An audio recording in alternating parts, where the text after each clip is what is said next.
ನಮಸ್ಕಾರ ವೀಕ್ಷಕರೇ, ಬೆಂಗಳೂರು ನ್ಯೂಸ್ 9ಗೆ ಸ್ವಾಗತ. ನಾನು ಸಂತೋಷ್ ನಾಟೇಕರ್. ಸುಮಾರು 10 ಲಕ್ಷ ರೂಪಾಯಿ ಬೆಲೆ ಬಾಳುವ ವಸ್ತು ಕಳವು ಪ್ರಕರಣ ಆರೋಪಿಗಳನ್ನು ಬಂಧಿಸುವಲ್ಲಿ ಭಾಲ್ಕಿ ಗ್ರಾಮೀಣ ಪೊಲೀಸರು ಯಶಸ್ವಿ.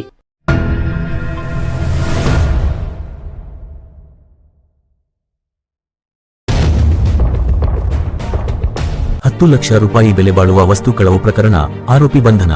ಭಾಲ್ಕಿ ತಾಲೂಕಿನ ಭಾತಂಬ್ರಾದ ಹತ್ತಿರವಿರುವ ಲಕ್ಷ್ಮೀ ಭಾಂಡೆ ಸ್ಟೋರನಲ್ಲಿ ಜನವರಿ 31 ರಂದು ರಾತ್ರಿ ವೇಳೆಯಲ್ಲಿ ಅಪರಿಚಿತ ಆರೋಪಿತರು ಸ್ಟೋರ ಹಿಂದಿನ ನಟ್ ಬೋಲ್ಟ ಬಿಚ್ಚಿ ಅಂಗಡಿಯಲ್ಲಿನ ವಿವಿಧ ತಾಮ್ರ, ಹಿತ್ತಾಳೆ ಮತ್ತು ಸ್ಟೀಲ್ ಮತ್ತು ಸ್ಟ್ರಾಪ್ ಸಾಮಾನುಗಳುಳ್ಳ 10 ಲಕ್ಷ ರೂಪಾಯಿಯ ಬೆಲೆ ಬಾಳುವ ಸಾಮಾನುಗಳು ಕಳವು ಮಾಡಿದ್ದು, ಈ ಕುರಿತು ಭಾಲ್ಕಿ ಗ್ರಾಮೀಣ ಪೊಲೀಸ್ ಠಾಣೆಯಲ್ಲಿ ಗುನ್ನೆ ಸಂ 18/2025 ನೇದರಲ್ಲಿ ಪ್ರಕರಣ ದಾಖಲಾಗಿತ್ತು. ಬಳಿಕ ಹನುಮರೆಡ್ಡೆಪ್ಪ ಸಿಪಿಐ ಭಾಲ್ಕಿ ಗ್ರಾಮೀಣ ವೃತ್ತ ಮತ್ತು ಪಿ.ಎಸ್.ಐ. ಅಶೋಕ ಹಾಗೂ ಶ್ರೀ ರಮೇಶ ಪಿ.ಎಸ್.ಐ. ತನಿಖೆ ಮತ್ತು ಅಪರಾಧ ವಿಭಾಗದ ತಂಡದಲ್ಲಿದ್ದ ಗುರುನಾಥ, ಶ್ಯಾಮರಾಯ, ಶಿವರಾಜ, ಉಮಾಕಾಂತ, ಭಗವಾನ ರಾಜೇಂದ್ರ ಸಿ, ಮಹಾದೇವ ಹಿರೇಮಠ ಹಾಗೂ ಜಗದೀಶರವರನ್ನೊಳಗೊಂಡ ತಂಡವು ಪ್ರದೀಪ ಗುಂಡೆ, ಐಪಿಎಸ್ ಮಾನ್ಯ ಪೊಲೀಸ್ ಅಧೀಕ್ಷಕರು ಬೀದರ ಹಾಗೂ ಚಂದ್ರಕಾಂತ ಪೂಜಾರಿ ಹೆಚ್ಚುವರಿ ಪೊಲೀಸ್ ಅಧೀಕ್ಷಕರು ಬೀದರರವರ ನಿರ್ದೇಶನದಂತೆ ಹಾಗೂ ಶಿವಾನಂದ ಪವಾಡ್ ಶೆಟ್ಟಿ ಮಾನ್ಯ ಪೊಲೀಸ್ ಉಪಾಧೀಕ್ಷಕರು ಭಾಲ್ಕಿ ಉಪ ವಿಭಾಗರವರ ಸೂಕ್ತ ಮಾರ್ಗದರ್ಶನದಲ್ಲಿ ಮಾರ್ಚ್ 2 ರಂದು ಕಳವು ಮಾಡಿದ ಆರೋಪಿತರನ್ನು ಪತ್ತೆ ಮಾಡಿ ಸದರಿಯವರಿಂದ ಸಾಮಾನುಗಳನ್ನು ಮಾರಾಟ ಮಾಡಿ ಬಂದ 0.5 ಲಕ್ಷ ಹಣದಲ್ಲಿ ಆರೋಪಿತರಿಂದ 3 ಲಕ್ಷ ರೂಪಾಯಿ ನಗದು ಹಣ ಮತ್ತು ಕೃತ್ಯಕ್ಕೆ ಬಳಸಿದ 0.1 ಲಕ್ಷ ರೂಪಾಯಿ ಬೆಲೆ ಬಾಳುವ ಸ್ಯಾಂಟ್ರೋ ಕಾರನ್ನು MH05B